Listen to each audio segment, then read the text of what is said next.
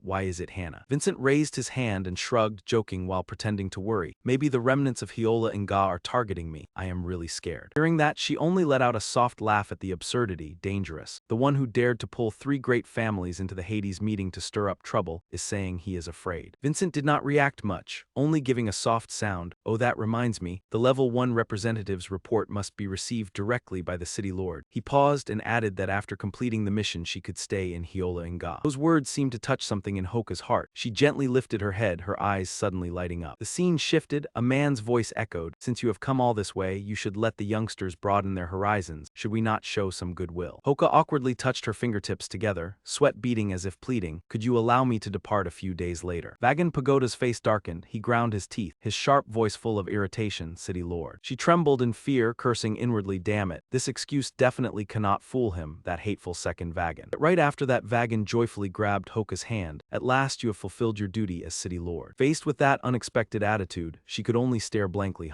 Taking this opportunity, we should tour the art as well, even consider adding it to the official program. He proposed enthusiastically while she breathed a sigh of relief thinking she had been approved. His face was full of smug satisfaction, like a cat secretly delighting in itself. Thank you, second Vagan, Vincent thought to himself as he walked away. Anna Adinka spoke up to ask, where do you think the treasure will be? And he quickly replied that he did not know either. Is this mission not rather strange? If the treasure truly existed, then Hyola and Ga would have kept it long ago. She responded with a sharp gaze. My mission is to find the treasure and protect you. I only prioritize completing it. Her words were like a declaration that she cared nothing about him beyond duty. Hannah pushed the door open and stepped in. Duke Lauren is safe and Garbanzo has withdrawn. It seems the situation has not changed. The largest and most famous art museum in the country is left like this. We should quickly ask Duke Lauren to intervene. She observed the exhibition hall and made the suggestion. Vincent's gaze stopped before a painting. He wondered whether it was a work by Francis A. Elam. Owner of that name and this museum was the greatest artist of the era, saying that the masterpieces he left behind helped boost tourism in Hyola and Ga would not be an exaggeration. He softly exclaimed, truly an outstanding artist. Even an outsider like me can feel something special. That work is not by Francis, is it? Hannah's voice cut off his train of thought. Vincent pressed his lips together, knowing that speaking carelessly would easily reveal flaws. Hannah led him to another painting and introduced it as the representative masterpiece of Francis. It was a portrait of a mother, depicting a beautiful woman with golden hair, gentle yet radiating noble grace. This was the portrait Francis painted of his mother when she was 20, the refined and lifelike brushwork being the distinctive trait that made it more captivating the longer one looked. She continued that Francis mainly painted portraits of those around him, the realism so high that it astonished many people. Therefore, some speculated that Francis carried Dragonkin blood. Those words startled Vincent. What? Dragonkin were known for keen eyes and skillful hands, so it was not strange that he possessed artistic talent. Not only that, this entire museum was also designed by Francis. It was said that to this day no one has explained its structure, a massive and magnificent white building. Thus the treasure Francis left behind was likely what was rumored to be the Dragon King's blessing, Hannah concluded. To understand this matter quite well, the sudden question made her pause. I did not even know Francis's name until yesterday. Ask 100 knights and perhaps all 100 would not know. Yet you grasped the information so thoroughly, those words left Hannah silent. Vincent crossed his arms, pretending to evaluate.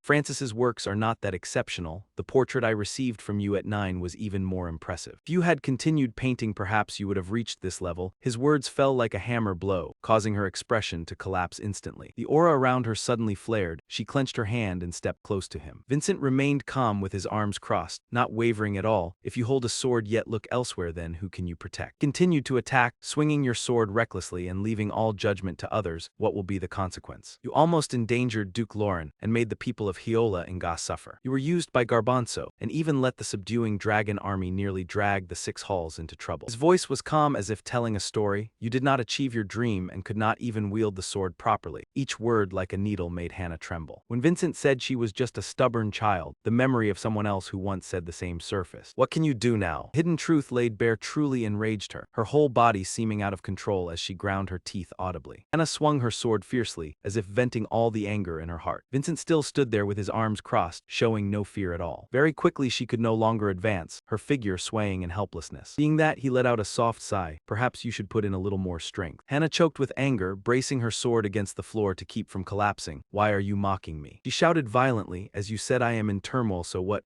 do you want? Vincent smiled. After venting your emotions, do you feel a little lighter? Hannah was stunned, her eyes wide. What is this? No one needs to become the strongest knight, because that is impossible, he continued. Let me do that. His gaze became firmer than ever. I will shoulder Adinka's mission. I want to surpass my father, that is my goal. He clenched his fist with determination. You, what do you truly want? The question was directed at Hannah. I want, she suddenly realized she had never thought about it. Hannah stammered softly, That moment Vincent noticed the strange patterns beneath his feet. They resembled moonlight shadows cast down, making one reflect. Symmetrical motifs combined into a gigantic shape. Is it a formation? He thought to himself that where the light shone there would be the Dragon King's blessing, so it was true. If mana is infused into it, Vincent immediately drew his sword and prepared to act. Hannah hurriedly rushed to stop him. Wait, what are you doing? She was too late. The sword had already been thrust straight down into the formation below. Energy burst out in all directions in her helplessness. The formation quickly vanished, replaced by a vortex appearing at that very spot. Both of them had no time to react, only able to widen their eyes in shock. Then both Vincent and Hannah were pulled into the vortex beneath their feet. Vincent fell down with Hannah. He clenched his teeth with a panicked gaze as he realized he was in free fall. Refusing to accept that situation, he immediately used Frost's step to create footing in midair. Flying on the force from his legs, he landed powerfully, sending dirt and stones flying in a cloud. But at the same time he realized he had expended too much strength in the earlier exchange. As if remembering something, he turned his head to call out to Sister Hannah. She encountered no difficulty at all, even landing more lightly than him. With a calm look at him, what is there to be surprised about? I am a level 1 representative. During that, Julian also appeared to tease, being told that by her. Do you feel embarrassed? Making Vincent frown. Hannah continued to tease, want to replace me as the martial representative. You are still too green, kid. However, what drew both their attention was not those words, but a special sight before them that made their eyes widen in astonishment. A rare smile finally appeared on the stern face of his strict older sister. After thoroughly teasing her younger brother, she suddenly turned serious and asked, do you know where this place really is? He replied that he did not know either, only wondering whether the Dragon King's blessing Francis mentioned truly existed. Hannah narrowed her eyes thoughtfully into the distance. This architecture truly bore Francis's style, but why had he buried it beneath the museum's basement? Hearing that, Vincent hesitated, suddenly recalling something. If this were arranged by Aslan, it seemed rather far-fetched. Julian, standing behind them, gently shook his head, believing that possibility was nearly impossible, because the timelines of the two did not overlap at all. Francis had lived about 2 centuries ago, in the same era as Athenia and Abelthon, while Nuyen and Aslan belonged to a time more than 5 centuries before that, a gap of up to 300 years. Julian's analysis made Vincent sink into thoughts of 500 years ago, when the Hellene family had still been small. It had taken nearly 2 centuries for the family to develop as it had today, so if 200 years ago they had already been as powerful as now, there would have been no reason to leave Adinka for this distant place. And who had built this place, and for what purpose? As those thoughts still circled in his mind, Hannah's voice rang out again, cutting through. He pointed in a direction and said, look, that is Francis's painting. On the left was a half-dragon figure, likely symbolizing the Dragon King, so the figure on the other side must be Athenia. Hannah could not help but be astonished. If that were true then this painting was incredibly valuable, why was it placed in such a remote place? Vincent had another thought. Could it be that they themselves had built this place? If that were indeed the case, then what had they left behind here? Lost in thought, he accidentally touched the painting and activated a hidden mechanism. Surrounding stone blocks began to crack and fall. The sudden change left him stunned. The ground beneath his feet shook violently. At that moment, Sanya seemed to be torn apart continuously by an invisible force. From beneath the earth, a blazing red object slowly rose. It was a sphere radiating a powerful source of energy. That energy swept away everything around it. Vincent stood frozen before the sight, stammering, that is. Guardian, an entity revered as a divine protector with terrifying power. As if detecting intruders, it raised its arm to strike, a single sweep making the ground tremble violently. The tremendous pressure forced Vincent to raise his arm to shield himself from the shockwave. But standing in front of him now was Hannah. She used her own legs to block the monster's attack. With overwhelming momentum, she glanced back and shouted, "Fall back. This thing is beyond your ability." Before she finished speaking, her blades had already shot out faster than sound. The blades tore through rubble and fierce currents of air. She declared decisively, "Leave it to me." Guardian looked at the one blocking its path with cold, glowing eyes. The two immediately charged at each other, fighting for control of the relic. With fierce conviction, Hannah shouted loudly, "It is useless." The moment of impact created an explosion that shook the entire space. It seemed everything had been decided, yet Hannah's figure was reflected in the Guardian's blazing red eyes. Light flared ever stronger, enveloping everything. No matter how furious it was, it could not prevent its head from being severed from its body. Hannah still hovered in midair, like a goddess of war. Behind, Vincent watched with deep admiration. Her speed and precision were extraordinary. Every strike hit a weak point, truly the power of a first-rank representative cadet. While he was still thinking, Hannah said coldly that as long as the core was destroyed, the monster would cease functioning. What had Francis hidden here? I am starting to grow curious. After saying that, she walked straight toward the Guardian. She raised her sword in challenge. Do you still want to resist? Just when it seemed everything was over, something suddenly made her eyes widen in shock. Her pupils dilated as she realized the attack was not aimed at her. This is bad. She immediately turned toward her younger brother and shouted for him to get out of the way. Because that red beam was heading straight toward him. He immediately understood the intention. It wanted to use him to distract Hannah, truly insidious. And indeed that scheme forced Hannah to rush toward him. He cried out, "You fool, dodge quickly." In response was Vincent's resolute gaze. He poured all his strength into his sword, with the determination not to retreat. "I will not fall so easily as you wish." Hannah bit her lip in worry, knowing full well the Guardian's power far exceeded what Vincent could withstand. Countless thoughts raced through her mind. She stomped hard on the ground to gain momentum and surged forward even faster to stand before him. "I must stop it," she intercepted just as the red beam was about to reach Vincent. Gritting her teeth and exerting all her strength, she unleashed a furious sword form fifth, deflecting bullet curve. That technique barely managed to halt the red beam before it touched Vincent. Furious sword collided with the beam and deflected it, yet the shockwave from the explosion still blasted Hannah away. Her entire body was drenched in sweat. She exhaled in relief, thank goodness. But at that very moment, a chilling sensation ran down her spine as a massive pale hand appeared behind her, intending to seize her. Catching sight of that, Hannah gritted her teeth in realization. Damn it. She was almost motionless as she watched the hand descend, realizing it had been a feint to expose an opening. A pale purple explosion flashed, blurring everything within the confined space. It turned out Vincent had rushed in time to block with his blade, unleashing Chain Little King Strike, and Hannah, who had closed her eyes waiting, felt no pain as she had imagined. Opening her eyes, she called his name in shock. After blocking the strike, Vincent was nearly exhausted, blood seeping from the corner of his mouth and the purple blade covered in cracks. Gathering his last bit of strength, he leaped up and knocked the giant hand away from the blade. Without time to recover, Vincent still tried to shout, "Sister, destroy its core now." The moment he finished speaking, Hannah was already charging forward like the wind. She used the momentum to leap higher than the machine, her cold eyes locking onto the target. Behind Hannah appeared the faint shadow of a beautiful woman smiling. That woman raised a hammer high, merging with Hannah's sword to form a sea-blue source of power, the sculptor artisan Michaelian. The red core within the machine still shone brilliantly, as if preparing to unleash another strike. The pale blue shadow smiled with delight, and Hannah decisively thrust her sword straight into the blazing red core. She uttered coldly, "Complete carving." As soon as she finished speaking, the shadow smiled even more radiantly, the hammer in her hand raised high above her head. Hannah's expression darkened, coldly thrusting the tip of her sword straight into the machine's core, causing its surface to crack violently. That piercing force seemed further empowered by the hammer strike from the beautiful shadow behind her. The beautiful girl holding the hammer curled her lips into an amused smile, admiring the large dent just imprinted into the ground. In the distance, Vincent leaned on his sword, one hand pressing the hilt against the ground to keep his balance, eagerly observing the scene before him, truly a mad sculptor. He could not help but exclaim that this power was truly on par with a god. Hannah lifted her chin with poise, her expression indifferent as she sheathed her sword. Blinding rays of light suddenly appeared in midair, dragging along massive boulders that floated throughout the space. face. Julian conveyed through thought to Vincent that the guardian had stopped functioning. Vincent replied that he could no longer sense its mana. A voice abruptly cut in. Hannah looked at him sternly and asked why he could react to Gordon's sudden attack. Vincent humbly admitted that he had still missed that strike. Blood lingered at the corner of his lips, the wound at his side not yet fully healed, yet he still smiled gently and said that he believed she would protect him. He recalled the moment the red beam nearly touched his body. Therefore, from the beginning, he had not paid attention to those rays. His gaze continuously followed every movement of the guardian. Thanks to that, he was able to grasp its intention. He remembered when that hand was about to touch Hannah and poured all his strength into a single defense. Julian murmured softly that she protected him. Vincent immediately continued that he would protect her in return. Sweat beaded on Hannah's forehead. A trace of apprehension rose in her heart at that judgment and power. She could not imagine what he had experienced in places she had never seen. Vincent confidently declared that he would fulfill Adinka's mission, bowing his head as he remembered those who had once passed through his life and resolved to surpass both father and Simon. That was what he had always wished for. Hannah smiled encouragingly, believing that perhaps he truly could do it, while Vincent only stared at her in confusion. Suddenly, a vertical pillar of blue light struck down beside them. The aftershock made Hannah astonished even before she could turn her head. Vincent looked up at the beam and stammered that it was. The blue pillar of light carried terrifying destructive power, piercing through the thick layer of concrete. It shone straight down from above, piercing even through the grand castle roof. The brilliant beam quickly attracted the citizens in the city. Murmurs rose everywhere. They pointed and buzzed, asking what was happening. Was it from the Francis Art Museum? Merlin broke into a sweat, trembling as he asked whether they intended to destroy that place entirely. Seeing the pillar of light, Vincent was also alarmed. He was certain the core had been destroyed, yet immediately denied it. Tried to stay calm, his eyes directed at the floating stones as he muttered that something was not right. The three stood frozen before the steps leading to the entrance of the blue space framed by stone. Hannah looked up at the massive gate, suspiciously asking whether that was the teleportation gate the Guardian had protected. Vincent smiled, suggesting they all take a look at what Francis had left behind. The three moved in tacit understanding, stepping up each stair toward the gate. Julian, Vincent, and Hannah were not worried about the mystery ahead, but instead filled with excitement. The light behind the gate was so dazzling that Vincent had to squint one eye. When the light faded, he widened his eyes in shock and exclaimed that this was. They were floating in midair. Below were rows of closely packed houses. Vincent thought they were right above the art museum in the sky. From this height, he finally had the chance to closely observe the museum's design and realized it bore the shape of a guardian. Suddenly, that dazzling beam flared up again, causing Vincent to freeze. Hannah landed neatly on the ground, then anxiously looked at Vincent lying stretched out trying to rise, calling his name. He gritted his teeth and asked Julian, who had just stepped out, whether he remembered the guardian mark. Julian immediately replied that he remembered it clearly. Julian recalled the strange magic within the gate. The image of a trident and surging waves belonged to only one guardian. It was the image of a half-man, half-fish raising a trident, the water staff guardian of Dragon King Abel Tan. Julian clenched his fist, excitedly mentioning the water staff guardian. An ambitious thought flashed through Vincent's mind. If he could use that power then. He thought with anticipation that perhaps they would reach the place he longed for. Vincent remembered the towering mountain range covered in white snow. At the foot of the mountains were only a few scattered temporary houses. Beyond those mountains was a forest submerged beneath thick snow. Going deeper into the mountains, one would see a white waterfall roaring down amid the freezing winter. The wind howled through the landscape, making the scene even more biting cold. In contrast to the gloomy winter sky was the darkness underground, where only a few flames flickered. Dragon with shimmering scales and sharp golden eyes hid within that waterfall. This moment Vincent focused on circulating mana. A violent aura erupted around him. Hannah, standing behind protecting him, could not help but be astonished at the source of mana he could control. Julian pondered that water mana was inherently close to humans. Perhaps it would help Vincent's body at this time. Power within Vincent surged to its limit. He told himself it was almost complete. This feeling was identical to Urian's memory. Before long, the streams of energy converged into a strange symbol. Mana around Vincent spread so violently that it seemed about to fling his two friends away. Hannah struggled to speak, saying that it was enough. The power within Vincent continued to increase. His expression gradually relaxed. He turned with satisfaction and asked Hannah whether she found him impressive. He mischievously asked back whether her praise was that important. Vincent winked and smiled, admitting he was easily moved by compliments. If he received her acknowledgement, he would surely be very happy. During that, Hannah could only shake her head speechlessly. After a moment of silence, she said that obtaining legendary power was good. Continue training to achieve the goal. Julian felt shy upon hearing the praise, scratching his head and smiling in thanks. A while later, Vincent suggested she keep this power secret because it was something everyone coveted. Hannah suspiciously asked whether he trusted her. He did not answer directly, but asked whether sharing secrets meant becoming friends. She crossed her arms and sighed that those who thought so were easily betrayed. Vincent interrupted, affirming that she would not do that, drawing her attention. He continued that his dream had to become reality, and her dream must be the same. Vincent recalled recalled that not everyone could become a powerful warrior. That was impossible. His face was filled with determination, yet he believed he could do it. The atmosphere suddenly grew heavy. Vincent asked what she desired. Question left Hannah silent for a few seconds in thought. She tightened her grip on her sword and said that if he wanted to push her out of the succession struggle, then with his current strength, he was not enough. Aura around Hannah surged. She took a battle stance demanding he prove the Dragon King's power. Vincent did not retreat in the slightest, excitedly replying that he was ready and also very curious. His eyes flashed dangerously as he called upon the Tide God Faustin's blessing. He immediately pointed his sword toward Hannah, but only a few seconds later the blade gradually dissipated. Both of them widened their eyes in shock at that phenomenon. Vincent grew even more stunned, not understanding why he could not summon the blessing power. He collapsed to the ground, sinking into thought. Vincent told himself he clearly felt water mana flooding his body, yet could not control it. Julian suddenly remembered that this time the Guardian did not appear as usual. Hearing that, Vincent looked up in confusion, wondering why when this was originally the legacy left by the Dragon King, or was there something they had not discovered. Hannah quietly stepped back into a corner, sensing something unusual. She called out to Vincent. She analyzed that when he touched Ableton's portrait, Gudian had been summoned. As she spoke, she acted, guessing that Eternia's painting must also conceal a secret. The moment her finger touched the painting, the magic power within immediately reacted. Vincent was stunned. Could there be another Gudian? Hannah had drawn her sword at some point, reassuring that this time they would not be hindered by flames. Streams of purple light gradually gathered toward a single point. The light reconnected, forming a massive gate that opened before them. Seeing that sight, Vincent could not hide his joy, but realized the gate's destination seemed to have changed. Behind, Hannah asked, "Are you going in right away?" Vincent looked resolute. "Perhaps that place holds the clue to complete my missing blessing. I cannot hesitate." The gate still shone brightly. The two of them stepped in without hesitation to face a new trial. Inside it was pitch dark. He used his stone to light the way. They walked endlessly without reaching the end. He wondered how long they had been moving through this deep and dark space. Perhaps it was a magical dimension. He shivered. The icy darkness made him suspect something. As he was thinking, a shadow suddenly appeared before them. The two immediately took defensive stances. Hannah asked if he saw it. He replied that something was lurking in the darkness. It seemed strange. Shadows were silently following their footsteps. A horrifying shadow quietly crept up behind Hannah, as if intending to seize her. Before it could touch her, it was twisted and distorted. Hannah had anticipated it. She swiftly swung her sword, thinking, "Do not even dream of ambushing me." Shadow was slashed into countless fragments. The dark fragments scattered across the ground, creating a chilling sensation. Thinking it was over, they soon realized the cuts had no effect. The darkness multiplied even more. Hannah frowned. "Are they regenerating? Is my attack useless?" Even so, she rushed forward and continued fighting the shadows. Also joined in, fighting at her side. Each time they were cut, their numbers doubled. Powerful shadows continuously surged forward to attack them. They were quickly surrounded, with no path of escape. Julian cried out in panic, "What on earth are these things?" He looked at the monsters, certain that he had struck them. After thinking, he softly called Sister. He prepared a bold decision, asking tensely whether after this flame went out she could keep a secret for him. Hearing that, Hannah was utterly shocked. Thought he was joking and lowered her voice in reproach. "Hey." Before she could say more, the shadows lunged forward menacingly. He had no choice but to extinguish the flame in his hand. The space fell into gloom. His eyes glowed with a fierce red light. Vincent's face turned cold and sinister. His aura spread as he commanded the warriors to complete their mission and guide the Master of Prophecy according to the Dragon King's arrangement. The shadows began to hesitate before that power. He coldly ordered them to lead the way, O Annihilators. Witnessing this, Hannah was stunned. Why had Vincent become like this? She realized the secret of Simon's scarlet charm. He smiled dangerously. "I am the one who sees through the truth." He thought to himself that this was a gamble worth trying. It seemed they were protecting Aslan's arrangement. Suddenly a voice echoed, "The one who sees the truth, please step forward." He frowned and asked, "Are you the leader?" Female shadow appeared, claiming to be the annihilation arbiter Bilwam, and also the one who sees the truth. Hannah anxiously asked if he knew what he was doing, but he maintained his icy demeanor. "I've come here under the will of Dragon King Abel, then. Return what he once left behind." Expecting greater tension, yet Bilwam bowed respectfully, ready to present it to you. She produced an object and said it was the Dragon King's arrangement. A dark aura spread from her hand, astonishing him. "This is." Looking at the ring on her hand, Bilwam explained that it was the Dragon King's grace, the final key leading to the heavenly fruit. He stared at the ring with suspicion. Julian behind asked whether he did not notice anything strange. Hannah remarked that this ring was incomplete. Bilwam smiled and confirmed that was correct. It was the Dragon King's relic. She said it served as proof that his descendant would come seeking it. Two identical rings appeared. Bilwam stated that the Dragon King had split it in two and entrusted them to keep. The unexpected information made him wonder where the other part was. Bilwam gritted her teeth and said it was in the hands of the one deemed worthy, then mocked that it was not in the hands of an imposter descendant. Those words stunned him and Hannah. What did she mean? Without hesitation, Bilwam attacked. Hannah stepped forward in time to block the strike. Her eyes turned sharp. "Fine then." Bilwam showed no mercy, unleashing a powerful blow that sent Hannah flying. He anxiously called sister. She coldly replied that a single strike could not defeat her. Your secret has been exposed. Hannah looked at Bilewam and said in a low voice, you are mistaken. The opponent's fury erupted. She ordered the elimination of those deemed unworthy. The shadows once again surrounded them. Pressed in on Hannah, she struggled to evade them. She glanced back thinking there were too many. If this dragged on, it would be hard to protect him. Hannah spoke while looking at him straining in battle. The opposing side unleashed a decisive strike to end it quickly. As long as they were taken down, it would be over. Sensed danger approaching. Bilewam advanced smugly preparing to strike. Hannah anxiously shouted stop. Even facing peril, he showed no fear. He slightly curled his lips as if everything had been calculated. In contrast, the opposing side began to falter in tension. Swiftly adjusted his stance, preparing to counterattack. Under that overwhelming aura, Bilewam began to tremble. Hannah let out a breath of relief. At last it stopped. Now he held the upper hand. He smiled and asked, why hesitate? Am I not the intruder who must be destroyed? Fulfill your mission and strike me down quickly. However, Bilewam only lowered her head in silence, not uttering a single word. Vincent stepped forward and said, you cannot kill me. I have faced a life destroyer like you before. Figures of those who belonged to the night gradually appeared before his eyes. He continued, I nearly lost my life to that power. A life destroyer can unleash absolute authority to uphold the ancient prophecy. The pressure weighing on Vincent began to ease. He spoke frankly, meaning you could take my life at any moment but chose not to, even though there is clear proof in the ring. Bilewam felt so conflicted that she did not dare lift her head to look at him. Vincent spoke for her. There must be another reason you cannot kill us, am I wrong? At this point she had no choice but to admit it. That is right. What you said is not wrong. Hearing that, Vincent felt deeply satisfied, though not entirely clear. I can sense the Dragon King power within you. He felt more at ease, thinking that the protection of Fox Dean, once used by the Dragon King, was residing within his body. The Life Destroyer could sense that stream of power and did not dare act recklessly. Since I may have a connection with the Dragon King, I must take advantage of this. Thinking that, Vincent spoke up, I am a descendant of the Dragon King. Julian was startled when he heard it. What, since when? He explained, I knew nothing about the ring being split in two or your existence. In any case, it has been 200 years since the Dragon King passed away. The inheritance was long lost and faded into oblivion. If one does not meet the conditions, then no one can find this place. Perhaps it will remain so in the future, but Bilewam still shook her head in denial. Impossible. Vincent continued, I will leave this place and search for the other half of the ring. Bilewam immediately stopped him. No, I cannot trust you. What if you do not return? She stated firmly, we have sworn upon our lives to the Dragon King. If we allow someone unqualified to live, then we must die. Bilewam spoke with solemn resolve, the rules of the oath must be upheld. You are required to remain here. Hannah stepped forward and stood in front of him. Vincent, do not worry. He smiled calmly, wait a moment, sister. Vincent stepped ahead to block his sister and asked, what if I choose this path? Once a sword was thrust firmly into the ground. Vincent proposed, let us make a pact. Bilewam asked anxiously, do you understand the power of a pact? His expression did not change. A mysterious smile curved on his lips. If I cannot find the ring, I will give my life to you. Hearing that, the brothers behind him cried out in alarm and worry. Vincent had already resolved himself. The choice is yours. Either remain here forever guarding an oath that can never be fulfilled. Each word from Vincent pressed heavily, forcing Bilewam to decide, or stake her life on a chance awaited for 200 years. Seeing her hesitate, Vincent pulled up his sword. In any case, if you wish to kill us, we cannot resist. He raised the sword to his own body, then let me end it myself. Cold blade grazed his skin. Blood immediately seeped from Vincent's neck. Seeing him ready to risk his life, Bilewam hurried to stop him. Wait, do not act rashly. Vincent's composure tinged with madness left Hannah astonished again and again. He showed no fear before those of unknown origin. Instead, he twisted the situation to pressure them. Clearly, their lives were in their hands. Yet the initiative belonged to Vincent. Bilewam thought that if she killed them, she might forever lose the chance to fulfill the oath. Her hands trembled slightly as she clenched them, if that is so. In the end, Bilewam yielded, fine, I accept the pact. Vincent lowered his sword with satisfaction, a wise decision. Bilewam stood facing him. The two prepared to seal the pact, then let us begin. She placed her hand on the hilt of the sword embedded in the ground. Use your shadow as collateral. Vincent placed his hand over hers. I swear upon my own shadow. As soon as he finished speaking, the black energy around the life destroyer Bilewam surged up, wrapping around the shadow behind Vincent. He glanced behind, thinking to himself, my shadow was being pulled into her body. She recited the oath, you will leave here, find the other half of the ring, receive the Dragon King grace, then return. The pact was forged with the lives of both sides as the price, absolutely unbreakable. Bilewam began to change her form. Seeing her new appearance, Bin Tran could not hide his astonishment. Bilewam smiled as if to affirm it. We'll keep your shadow. She completed the transformation, becoming Vincent's shadow. Bilewam set the deadline by the 7th waning moon. Before then, complete the pact to reclaim your shadow. Julian's eyes widened in disbelief, while Hannah called out anxiously, Vincent. At this moment, Bilewam in Vincent form let out a soft laugh. Real Vincent stood there with his mouth agape in shock. Everything had changed. Bilewam said,